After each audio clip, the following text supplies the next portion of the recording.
Hello everyone, welcome back. This is RandoGEEK. Looks like we have an update here regarding Verizon. Looks like they're currently in talks to purchase the remaining spectrum from EchoStar, aka Boost Mobile. As you know, at&t got first dibs. They're buying a ton of equity, or a ton of spectrum, should I say, from Boost, EchoStar, Charlie Ergen putting them up for sale. As we know, Boost no longer operating under their own 5G native network. Instead, they're going to be kind of in the background, still around, at least for the time being, using at&t's network. So it'll be just an MVNO service, like the good old days, except they're using at&t, not T-Mobile.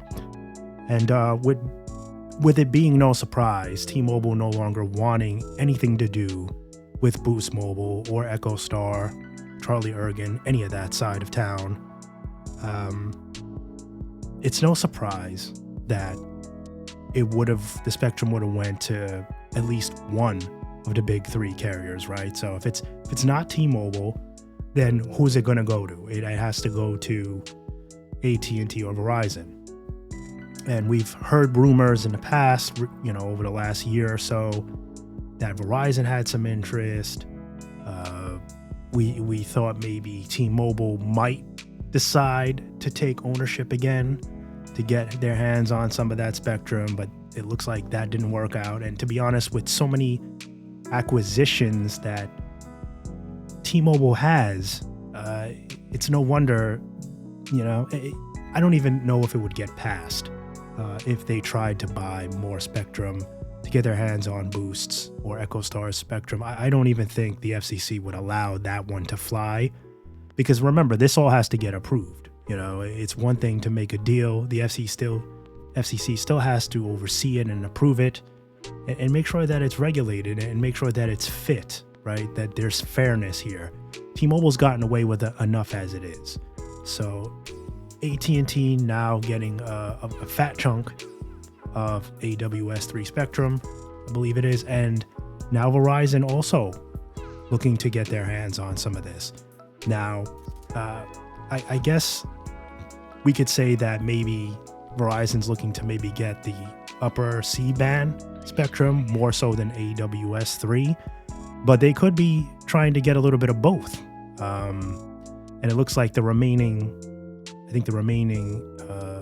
access to the spectrum will go up for auction in about a year, we're being told.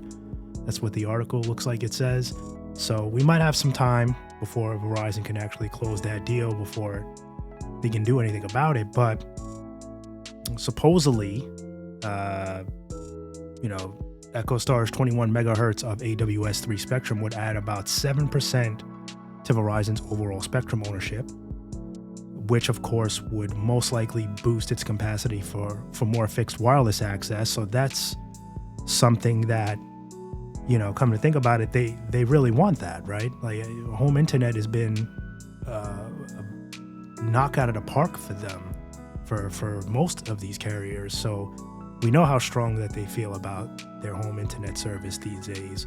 So it's very likely that they want to definitely get their hands on at least a sizable portion of the remaining AWS-3 spectrum. And then I would think that they want probably some more C-band frequencies as well, to just kind of enhance and be able to compete better with T-Mobile, right, with their 5G service. Now that they have, especially they have US cellular access, right? So either way, both of these are great options for Verizon, and it would certainly help. And at this point in time, Boost's, their native network is gone. Sad. I think we all knew it was coming. The fact that they're still even operating, period, is nothing short of a miracle, right? Because they've just, everything went wrong with them, unfortunately. From day one, from the get-go, there was just mistakes. Bad management, bad financial management, bad marketing management, just mistake after mistake. And things started to look a little bit positive within the last, I would say this year. Like, this year was a little bit better for them, I would think. They started to kind of revise the plans. They were more postpaid oriented, and things were looking good, right? It was looking like maybe, just maybe, after a number of attempts, they finally found a way to kind of progress and slowly start becoming the fourth carrier, like so many wanted them to be. But then, the debts, they just keep piling up, and there's just, they own so much. That's part of the problem here. With EchoStar, not only is their wireless side struggling, but their cable side is struggling, and they don't know where to concentrate on. They don't know where to move the money to. They have so many things that they're trying to build, and it's better that they just bow out.